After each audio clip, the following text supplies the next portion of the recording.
बच्चों आज का प्रश्न है पाठ 10 से त्रिमिति प्रश्नावली 10.1 प्रश्न संख्या 9।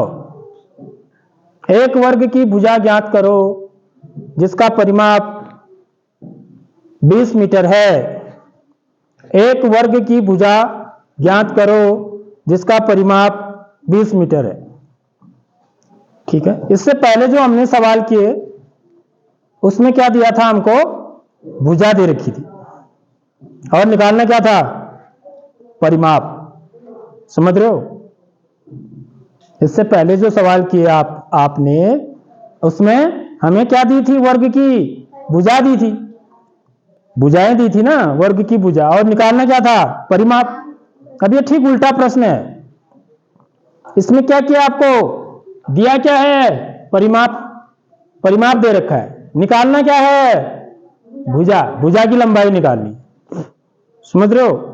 तो कैसे करेंगे इस सवाल को, इसके लिए जो हमने कल सूत्र बनाने सीखे, वर्ग का परिमाप निकालने का सूत्र और आयत का परिमाप निकालने का सूत्र। क्या होता है वर्ग का परिमाप निकालने का सूत्र, याद किया किसी बच्चे ने? कितना होता है? हाँ, तो बच्चों घर में भी पढ़ना होता है हमको। ठीक है, हमको घर में भी पढ़ना होता है। मैंने पूरा सूत्र कैसे निकलता है यह भी बताया था आपको। तो वर्ग का जो परिमाप होता है वो 4 गुणा भुजा, यह सूत्र होता है उसका। देखना जरा क्या लिखा है आपने।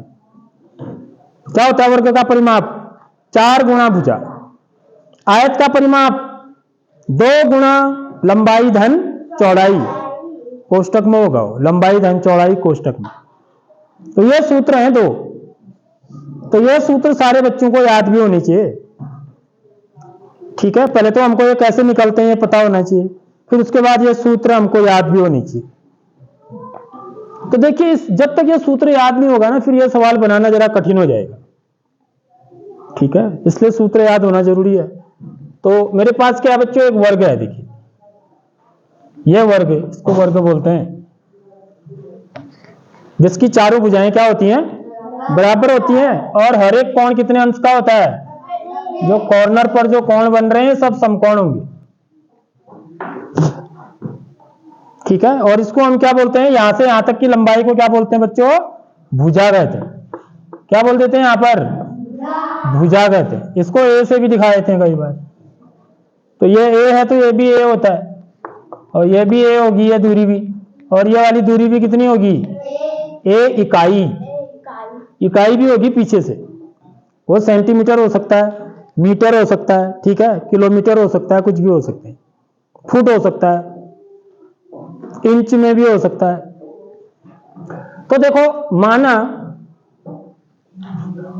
अच्छा इसको सीधे ही करते हैं हम। ठीक है, वर्ग का परिमाप, पहले मैं सूत्र लिख देता हूं, वर्ग का परिमाप बराबर, सबसे पहले सूत्र लिखेंगे आप, बिना सूत्र याद किए ये क्वेश्चन नहीं हो पाएगा। ठीक है, वर्ग का परिमाप क्या होता है, 4 गुणा भुजा। तो ये सूत्र लिखेंगे आप। ठीक है, अब प्रश्नानुसार यहां पर ऐसे लिखना पड़ता है, प्रश्नानुसार यानी कि प्रश्न के अनुसार। प्रश्न के अनुसार हमको परिमाप दे रखा है 20 मीटर है। ठीक है, तो 4 गुणा भुजा, 4 गुणा भुजा किसके बराबर है बच्चों, 20 के बराबर है। मैं अभी इकाई को हटा दे रहा हूं, मीटर इकाई है। ठीक है, तो 4 गुणा भुजा बराबर 20। समझ में आ रही नहीं आ रही बात, क्योंकि इसका मान 20 है, परिमाप का मान। और परिमाप कितना होता है सूत्र के अनुसार, 4 गुणा भुजा होता है, यानी कि 4 गुणा भुजा किसके बराबर हो गया, 20 के। अब इसको यहां पर से क्या बच्चों, हमें समीकरण हल करनी आनी चाहिए। ठीक है, समीकरण हल करना, जो कि हम इससे पहले सीख चुके हैं। वैसे कुछ मैंने बता दिया आपको पहले, समीकरण कैसे हल करते हैं, छोटे छोटे समीकरणों। ठीक है, तो यहां पर मेरे को क्या करना है, भुजा का मान निकालना है। ठीक, तो भुजा का मान यदि में निकालना है तो भुजा के साथ क्या चीज लगा हुआ है बच्चों, देखो 4 गुणा हो रहा है इसके साथ, ठीक है। तो यानी कि मुझे क्या करना पड़ेगा, इस 4 को यहां से हटाना पड़ेगा, तभी यहां भुजा ही भुजा बचेगा ना सिर्फ, समझ रहे हो। यहां भुजा ही भुजा कब बचेगा, जब ये 4 क्या होगा यहां से हट जाएगा। तो इसको हटाने का एक तरीका होता है, ठीक है। ये जो समीकरण होता है ये एक तराजू की तरह होता है। किसकी तरह, तराजू। जैसे दुकानदार होता है ना, एक तरफ क्या रखता है, बांट रखता है, एक तरफ उसी वजन का सामान रखता है, तो दोनों कैसे रहते हैं, संतुलित रहते हैं। संतुलित होना बोलते हैं, बैलेंस होते हैं। तो यहां पर 4 गुणा भुजा बराबर 20 है, तो जब मैं यहां पर भुजा निकालूंगा तो ये 4 जो है जो गुणा हो रहा है, गुणा का उल्टा क्या होता है बच्चों, हाँ उल्टा बोल रहा हूं, गुणा का उल्टी प्रक्रिया क्या होगी, जोड़ की उल्टी प्रक्रिया क्या होती है, जोड़ का उल्टा क्या होता है, उल्टी प्रक्रिया मतलब घटाना। जोड़ का उल्टा क्या होता है, घटाना।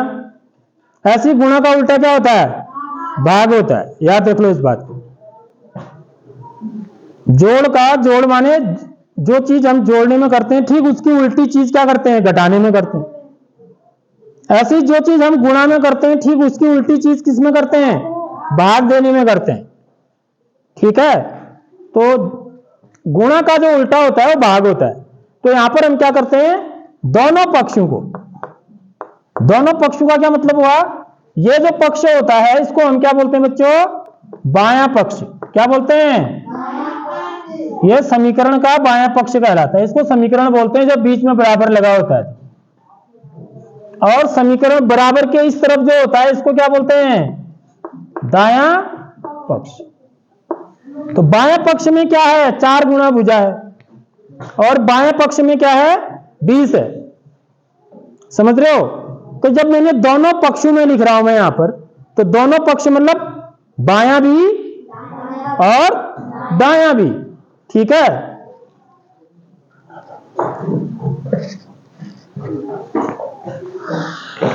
तो यहां पर दोनों पक्षों में मैंने आपको बताया गुणा की उल्टी प्रक्रिया क्या होती है, भाग होती है।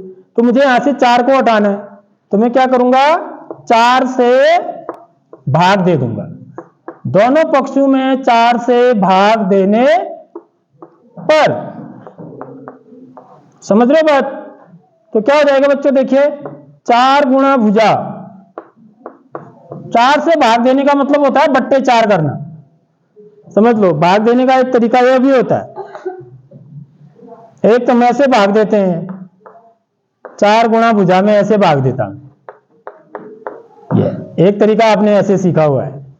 अब हम ऐसे भाग देंगे बट्टे करके, समझ रहे हो। तो बट्टे का मतलब भी क्या होता है, भाग ही होता है। यदि मुझे इसमें 4 का भाग देना है तो मैं इसके बट्टे में 4 लिखूंगा, ठीक है। ऐसे ही यहां भी लिख दूंगा क्योंकि मेरे को दोनों पक्षों में देना है। तो समीकरण में हम जो भी करते हैं दोनों पक्षों में करते हैं, समझ रहे हो। बाएं पक्ष में जो चीज करेंगे वही दाएं पक्ष में भी करेंगे, भले ही जोड़ना हो, घटाना हो, गुणा करना हो या भाग देना हो। तो यहां पर 20 में भी 4 से भाग दूंगा, समझ आ गई बात। अब देखिए इससे क्या फायदा होगा, 4 से भाग देके 4 का भाग 4 में चला जाएगा ना, देखो 4 का भाग 4 में कितनी बार चला जाएगा, एक बार। तो इसको काटना भी बोलते हैं, देखो 4 से 4 कट गया भी बोलते हैं। कटने का मतलब ऐसे नहीं कटा है, बल्कि क्या हुआ, हमने क्या किया है, भाग दिया है। कितनी बार, एक बार। तो इस चीज को भी सीखना है आपको, 4 का भाग 4 में एक बार जाता है। तो यहां पर 4 की जगह पर कितना रहा, अब 1 रहा, ठीक है। अब 1 को भुजा से गुणा करना है, 1 को 3 से गुणा करके कितना आता है, कितना आता है, 3 आता है। 1 को 4 से गुणा करके, 1 को 5 से गुणा करके, 1 को भुजा से गुणा करके भुजा ही आएगा। समझ आ गई नहीं आई बात, तो 1 को मैं भुजा से गुणा करूंगा तो भुजा ही आएगा। ठीक इसी प्रकार 1 का भाग मैं भुजा में दूंगा तो भी क्या आएगा, भुजा ही आएगा। तो यहां पर क्या बच गया मेरा, खाली भुजा ही भुजा बच गई। अब देख लो, है इसी का मान निकालना था मुझे, समझ रहे हो बात। अब इधर क्या बन गया, अब 4 का भाग 20 में देंगे, कितनी बार, 4 का भाग 20 में देंगे, कितनी बार जाएगा, 5 बार, 4 पंचे 20, ठीक है। यानी कि मैं इसको 4 से काट दूंगा, ये कहते हैं इसको, इसी को हम क्या बोलते हैं, 4 से काटना भी बोलते हैं। 4 का भाग 4 में कितनी बार गया, 1 बार। 4 का भाग 20 में कितनी बार गया, 5 बार। तो यहां पर क्या बच गया, 5/1। तो 5/1 कितना हुआ, 1 का भाग 5 में कितनी बार जाएगा, 5 बार जाएगा। तो यानी कि उत्तर कितना आ गया, 5। तो भुजा बराबर 5 आ गया, देख लो, समझ में आ रही बात। यानी कि इसलिए अब मैं लास्ट में इकाई भी लिखूंगा। समीकरण हल करते समय मैंने इकाई नहीं लिखी थी, क्योंकि भुजा है तो भुजा की किसमें दे रखा है, देखो परिमाप बच्चों, परिमाप की इकाई क्या है, मीटर है। तो भुजा की इकाई भी क्या होगी, मीटर ही होगी, समझ रहे हो। तो इसलिए वर्ग की भुजा बराबर 5 मीटर। तो 5 मीटर होगी इसकी भुजा। अब आप चेक भी कर सकते हो अपना उत्तर, मेरा उत्तर सही है या गलत है, देख लो। इसकी भुजा कितनी है, 5 मीटर, ठीक है। अब ये सारे कितने होंगे बच्चों, सब 5 मीटर ही होंगे। ये भी 5 मीटर होगा, ये भी 5 मीटर होगा, ये भी 5 मीटर होगा। अब इसका परिमाप निकालो कितना आता है,